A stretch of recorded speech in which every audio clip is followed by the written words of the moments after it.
Good evening. A 47-year-old man has pleaded guilty to criminal charges after his minivan plowed through the wall of a St. Paul school last October and killed an 11-year-old girl.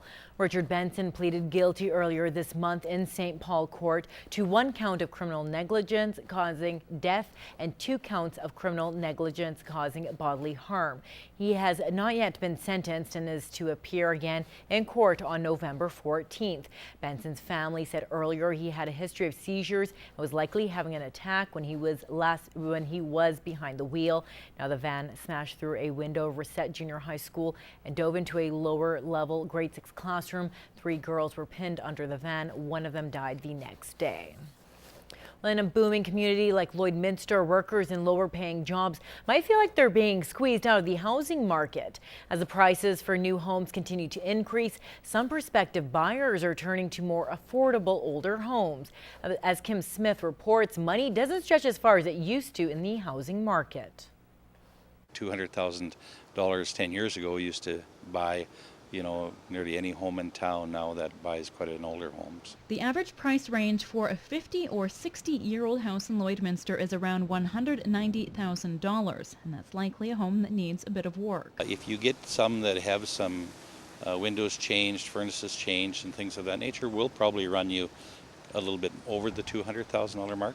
Right now in the city, there are less than 20 of these older type homes for sale. So that shows you that the market is very strong, that as they come up, and if they're in any type of decent shape, they're being sold fairly quickly. The hot housing market makes it difficult for those moving to Lloydminster from less expensive areas. And they ask about price range. Well, we're interested in something maybe in the $200,000 range, and they're quite shocked when they see what you get for the $200,000 range. Now, since the start of this year, 30 older homes built at least 50 years ago have been sold in Lloydminster. Now, this house, built in 1948, is listed at $189,000. If you are considering buying an older property, Home Inspector Alden Reed says you need to do your homework. In this city in particular, there's a tendency for people to look at only at the numbers. So the dollar figures, how much the house is going to cost, how much I can make on rent and so on. But you really need to stop and look at the property itself. He says some common problem areas include asbestos and mold in the walls. You should check whether any trees are touching the home or over the sewer line. Do the shingles need to be repaired? Are the eaves troughs intact? Is the siding still shedding water? So take your time, go around the property, 2-3 times. Big thing is don't be rushed. Although these older homes are more affordable, you might end up spending more in the long run. Homes are probably not as energy efficient. So, for younger people, it's a little tough. Your heating bills are a little bit higher. Kim Smith, Newcap News. Lloydminster police are asking the public for help in finding the owner of a large sum of money that was turned in by a concerned citizen. Now, RCMP say the funds were discovered on June 5th at a Shoppers Drug Mart in the city. Now, if the money is yours, police are asking for the exact dollar amount, denominations, and where the money was located. Well, if the recent bitumen spill in Cold Lake and the wounds of the events in the BP oil spill still fresh, the oil and gas industry has been under a microscope when it comes to safety. Today, the Lloydminster branch of the Society of Petroleum Engineers hosted a special guest speaker to talk about just that. Bart Petiasek attended the luncheon this afternoon and spoke to industry experts on just how they're making sure future disasters don't happen. We don't challenge bad practice, we don't challenge loss of integrity or changes that may be introducing risk or removing safeguards. Industry representatives listened diligently as Ian Hamilton made his presentation. Working for a sustainability consulting company, he was brought in to talk safety on the job site. According to Hamilton, 95% of incidents and accidents in the field are the result of human errors. When we're performing our jobs, inspecting, maintaining, operating technical safety equipment, we're just as likely to err as we are in everyday life.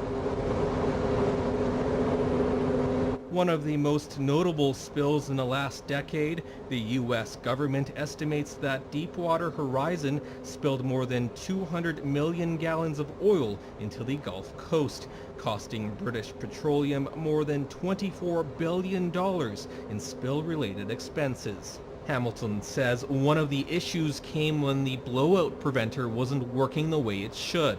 It was later discovered that it had faulty batteries that weren't replaced, a human error that Hamilton says was preventable. It's speculation on my part. Perhaps that was a decision that was influenced by the fact that they were coming close to the point of abandonment and made a judgment about interrupting the work to bring the BOP up to the surface, to change out the batteries, or just continue and finish the job. Mike McIntosh says companies in the area are aware of how important safety is to the local industry, but having Hamilton speak about the dangers is a good reminder. Safety is it's on everybody's mind because at the end of the day, everybody needs to go home safe.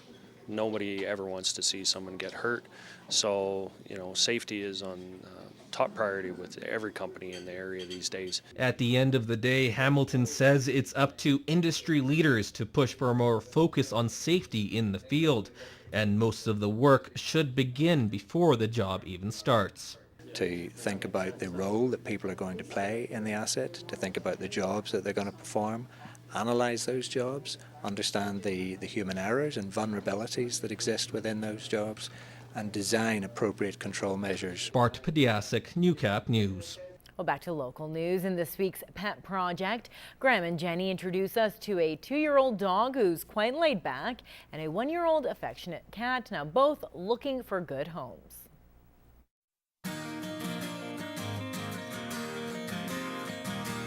This big guy is 2-year-old Goliath. He is a lab cross. He is not neutered yet, but he is up to date on vaccinations, and he will be microchipped once he leaves the SPCA.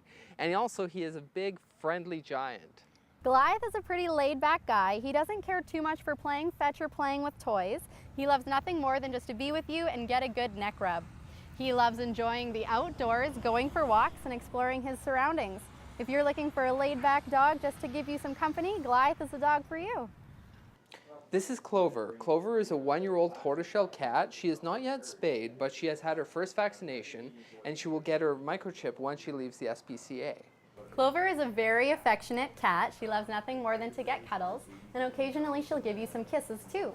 Her priority is love and attention, but after she gets her fill, then she becomes quite playful.